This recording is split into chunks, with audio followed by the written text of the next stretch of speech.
Marami din pong mga hotel dito sa Bulabog Beach.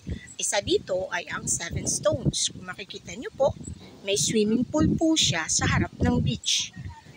So, magaganda ang rooms dito. Medyo pricey lang.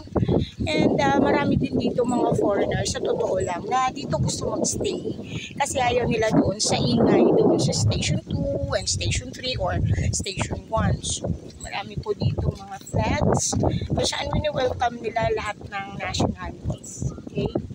And dito sa Bulabog Beach, water activities po talaga marami dito. Dahil tinatawag nila water skiing or makikita natin yung parang sarang bola na malaki. Okay, so available nito with training na. May package na sila. So makikita nyo lang yan along the beach yung kanilang mga office kung paano kayo maka-avail nito. So may training muna yan bago mo magagawa. Okay, so po sila na nag-water skiing. At dito naman po ay ang tinaguri ang sikat dito sa Bulabog Beach. Itong parang halos dadapanan ng niyog.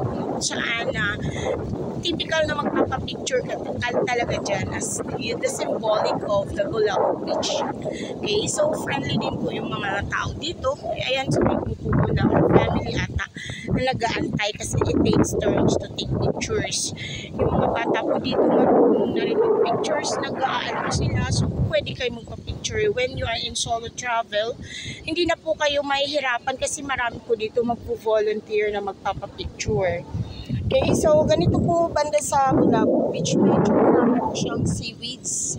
And according to locals, yung mga seaweeds din po yung naglilinis sa beach. Okay, i-compare natin siya doon sa isang beach, Bulabog Beach, kung saan super haba po ng shoreline, kung saan white, nakikita mo yung reflection of white na white talaga. Okay, so walk lang po tayo ng konti. So, this is the end of the shoreline ng Bulabog Beach. Okay, so maraming buildings din po dyan na ito na yun. Then, ito po yun. So, mamaya po maglalakad tayo from Bulabog Beach palabas po, no? Papunta po sa isang beach kung saan madadaanan din po natin yung mga iba't ibang hostels dito. Marami din po dito yung may bed spacer lang po, katulad ng mga dormitory.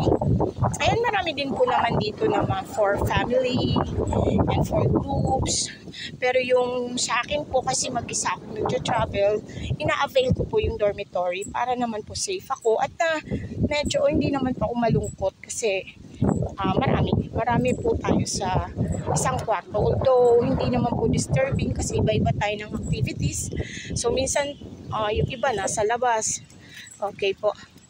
So ayan po yung mga private resorts dito. Mostly dito po talaga yung mga foreigners nag-i-stay. Kasi I don't know, maybe it is on their convenience na medyo may pagka-private po dito. Okay? So till next video!